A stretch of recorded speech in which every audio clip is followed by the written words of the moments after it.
निरंजन अलख निरंजन हो अलख निरंजन। काय हो, किती हा उशीर? आता मी स्वयंपाक करायचा कधी आणि आपण जेवणार कधी? अगं मान्य आहे झाला उशीर, पण त्यालाही काही कारण आहे ना। काय कारण आहेत? हे बघ, आपल्याला लागलीच जेवता येणार नाही। का? अहो आत्ता स्वयंपाक करते मी आणि लगेच जेवायला बसूयात। आधीच मध्यान्न उलटून गेलीये। सांगतो, मी भिक्षेसाठी गेलो होतो ना, तिथे काही नाथ आले होते, ते योगी लोक होते। आम्ही दोघांनी एकाच ठिकाणी भिक्षा मागितली, तो भिक्षा मला मिळाली। आणि त्यातले जे योगी होते ना, ते मला म्हणाले जर भिक्षा तुम्हाला मिळाली तर आम्ही तुमच्या घरी जेवायला येतो। आणि मी त्यांना नाही म्हणू शकलो नाही।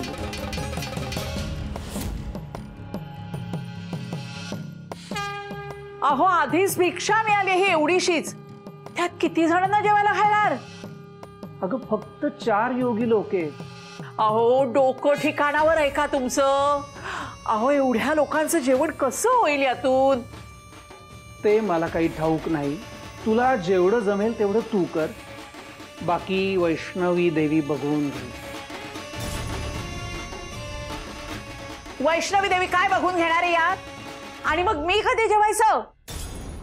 आजच्या दिवस तू सांभाळून घे। अगं अतिथी आहेत ते, आणि अतिथी देवो भव। हे बघ, देव कुठल्या रूपात आपल्या घरात येईल काही सांगता येत नाही।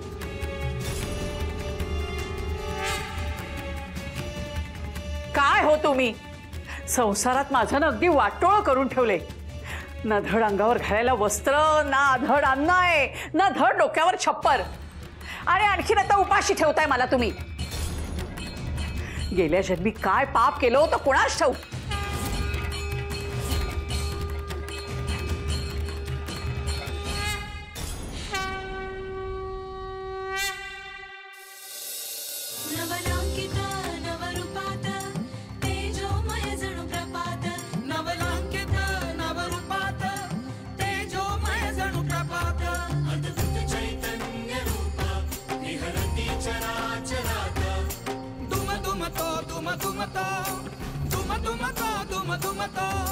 एक नाद व्यापुनी त्रिभुवन अलख निरंजन अलख निरंजन अलख निरंजन हो अलख निरंजन।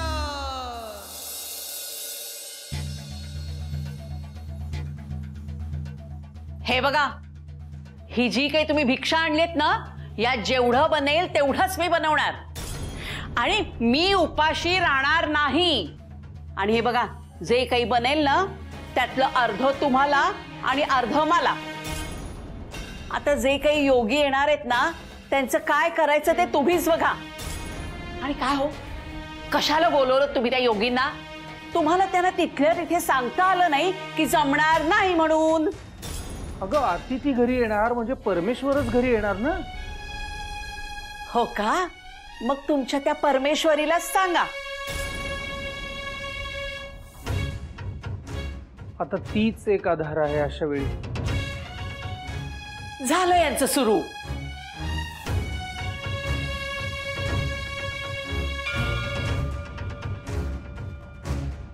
हे वैष्णवी माते, आजवर मी स्वतःसाठी तुझ्याकडे काहीही मागितलं नाही। तुझी भक्ती करता यावी, तुझी सेवा करता यावी एवढंच मी मागितलं। मी नाथांना आज घरी प्रसादासाठी बोलावलं, त्यावेळीही मला माहित होतं की घरी अन्नधान्याचा कणही नाहीये, पण एवढ्या श्रेष्ठ नाथांना मी नाही कसं म्हणू शकणार होतो माते? माझा शब्द खोटा होऊ नये, मी असत्य बोलतो असं होऊ नये एवढंच बघ माते। आता काय करणार आहे तुमची ती वैष्णवी देवी? माते, मी तुझा आहे, हे घर तुझं आहे। तुझ्याच घरातून कुणी बिनमुख गेलेलं तुला चालणार आहे का माते?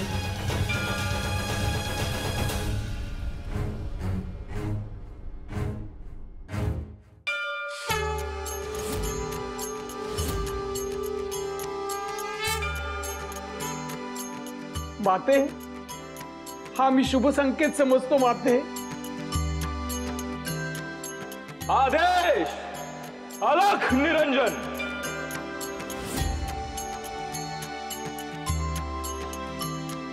बघा आले ते तुमचे साधू बोवा. आता काय करेल तुमची देवी? हे बघ, तू देवीला आव्हान देऊ नको. भक्तांसाठी ती नक्की धावून येते.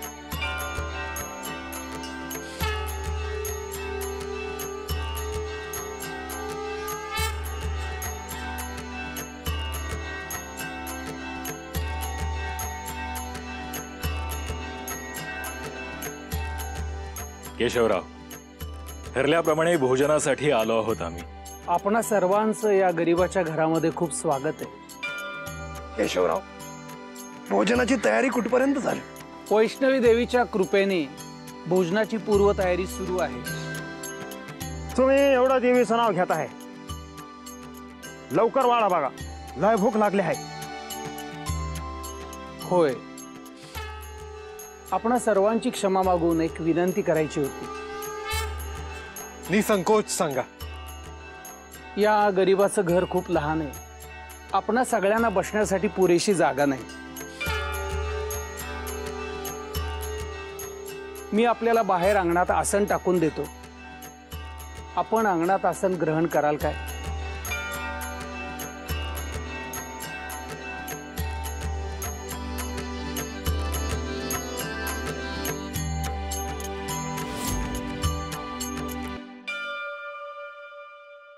चिंता करू नका त्याची.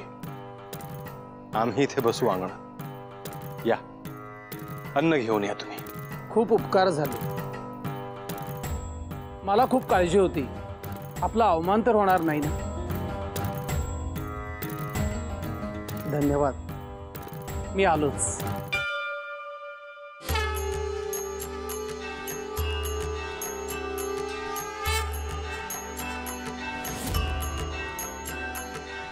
सुमन,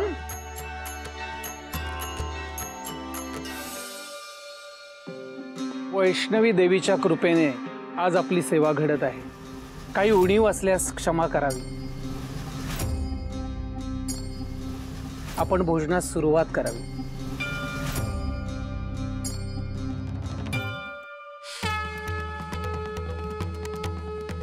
गुरुर् ब्रह्मा गुरुर्विष्णू गुरुदेवो महेश्वरा गुरु साक्षात परब्रह्म तस्मै श्री गुरुवे नमः.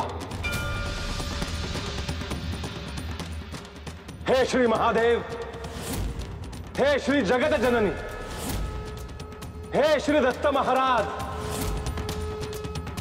आपल्याला स्मरून हा महाप्रसाद आम्ही स्वीकारतो आहोत. आशीर्वाद असू द्या.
वैष्णवी, मी येणार म्हणून तू तुझ्या स्थानावरून निघून गेलीस,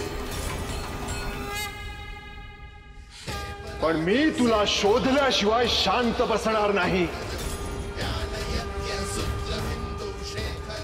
मला तर असे संकेत मिळत आहेत की तू पूर्वेला गेली आहेस. येतोय मी वैष्णवी, येतोय मी.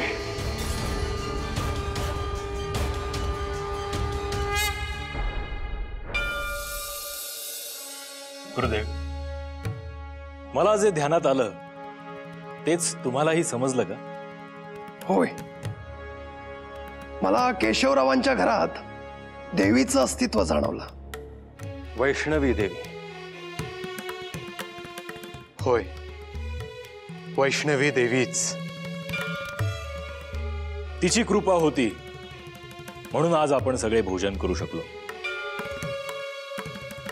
वैष्णवी देवी म्हणजे अशी भगवती जी अद्यापही कुमारिका आहे. जेव्हा कलियुगाचा अंत होईल तेव्हा श्री भगवान विष्णूशी ती विवाह करेल. गुरुदेव, केशवरावांची भक्तीच एवढी दृढ आहे की स्वतः वैष्णवी देवी त्यांच्या मदतीला आली. मला असं वाटतंय गुरुदेव की वैष्णवी देवी तिथे असण्याला अजून काहीतरी कारण आहे. होय, मलाही तसंच वाटतं. मी आपली आज्ञा घेऊ इच्छितो. आम्हाला शेटजींच्या घरी जायचंय. अवश्य. आणि ते कार्य पूर्ण करूनच आता या. शुभम भवतो. या.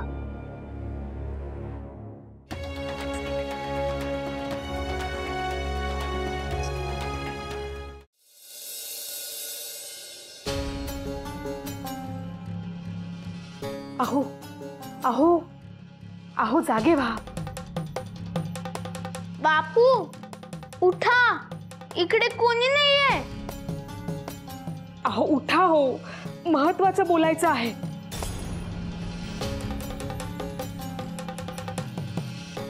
नक्की कोणी येणार नाही ना? तुमचा माझ्यावर विश्वास नाहीये का? माझा कुणावरही विश्वास नाही. ठीक आहे, आधी उठा तरी. हा, सांगा काय झालं? मगाशी सगळा गाव गोळा झाला होता. कशाला? अहो कशाला काय? तुम्ही मेलाय ना? जिवंत आहे मी, मेलेलो नाहीये. अहो असं काय करताय? गुरुदेव आले होते तेव्हा तुम्ही काय निरोप द्यायला सांगितला? त्यांना जाऊन असं सांग की तुझे यजमान म्हणजे हे शेठजी गेले. कुठे गेले? देवा घरी गेले. अख्खा गाव गोळा झालाय. अख्ख्या गावाला कळलं.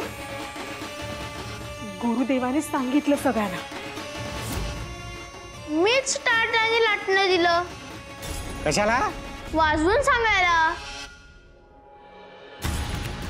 आता आपण काय करायचंय?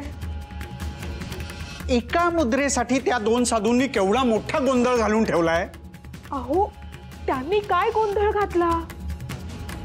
तुम्ही जर ती एक मुद्रा दिली असती ना तर ही वेळच आली नसती आता. आता तर नाहीच देणार मी. अहो असं कसं? एकतर ना मी सगळ्या गावाला समजावून सांगितलं. सगळ्या सोयऱ्यांना बोलवावं लागेल, नातेवाईकांना यावं लागेल. तोपर्यंत नेता येणार नाही म्हणून. मग तुझं हे सगळं सगळ्यांनी ऐकलं ना? आत्ता ऐकलं हो.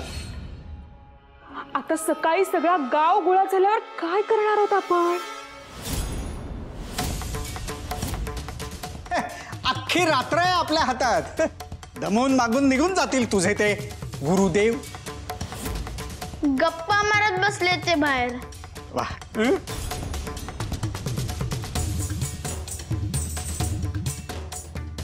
गुरुदेवा, त्या तिकडं असं पांढरं पांढरं काहीतरी दिसतंय बघा. बहुतेक शेठजीचा आत्मा तर नाही ना? शेठजी! बघा, मी म्हंटल होतं ना गावकरी आहेत. ते आल्यावर काय करणार? काय करायचं आपण आता? नाना, शेठजी घरात आहे आणि त्यांचा आत्माही घरातच आहे. पर मग हे असं अचानक झालं कसं म्हणायचं? अगदी साधी गोष्ट आहे नाना. तुमच्या शेठजीने एक मुद्रा दिली असती तर त्यांचा प्राण वाचला असता. घ्या, आता काय बोलावं शेठजीला? हा नाना, हे बघा, हा सगळ्या गावकऱ्यांसाठी एक धडा आहे. जे काही कमवाल त्यात इतका जीव अडकवू नका की स्वतःचा जीव जाईल. खरं आहे गुरुदेवा. पहिली गोष्ट तर अशी की तुमचं स्वतःचं असं काही नाही. जे काही आहे ते परमेश्वराचं आहे. त्यामुळे जितकं जमेल जसं जमेल त्यातलं थोडं थोडं देताही आलं पाहिजे. एका अर्थी आपण ऋण फेडत राहायला पाहिजे. मी आता कुठलं बी ऋण घेतलं नाही देवा. गुरुदेव काय सांगताय ते लक्षात घ्या. काय ऋण अनेक प्रकारचे आहेत. पिता ऋण, माता ऋण, भ्राता भगिनी ऋण, गुरु ऋण, समाज ऋण. हे सगळं ज्यानं त्यानं आपापल्या परीने फेडायचं असतं. त्यामुळे दान देण्याला आपल्या संस्कृतीमध्ये विशेष महत्व आहे. म्हणून आपल्या संस्कृतीमध्ये मुंग्यांना सुद्धा चिमूटभर अन्न सोडावे असं सांगितलेलं आहे. गुरुदेव काय म्हणाले हे तुमच्या लक्षात आलं का? ज्याला आपलं धन सोडवत नाही त्याच्यासाठी सुद्धा उपाय सुचवलेला आहे. आलं ध्यानात. म्हणून शेटजींकडे तुम्ही एक मुद्रा मागितली ना.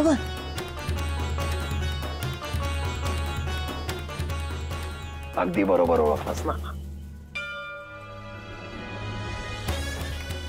मी काय म्हणतो गुरुदेवा, मी मालकीनबाईच ती जरा विचारून येऊ का? नाही म्हणजे कसं आहे, माणूस गेलेलं त्यात ते एकल्या आणि गेलेल्या माणसाला असं रातभर ठेवायचं म्हणजे सोपं नाही. जा तुम्ही त्यांच्याशी बोलून या. वय वय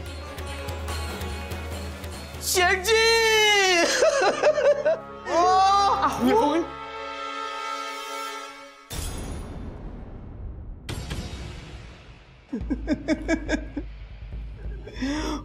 मालकीनबाई, जे झालं ते लय वाईट झालं. असं कसं झालं शेटजी? अख्ख्या गावाला सोडून गेले शेटजी. हो ना, आता काय करायचं? सगळं समजलं आम्हाला कशामुळं काय झालं ते. म्हणजे काय समजलं? हेच की फक्त एका मुद्रेसाठी शेटजीने स्वतःचा जीव गमावला. शेटजी थांब नाना, तुला दाखवतो मी. बर मालकीनबाई, आता वर काय करायचं ठरवलंय? मला काहीच सुचत नाहीये बघा. आता येळ असता शायद तुम्ही तरी काय करणार?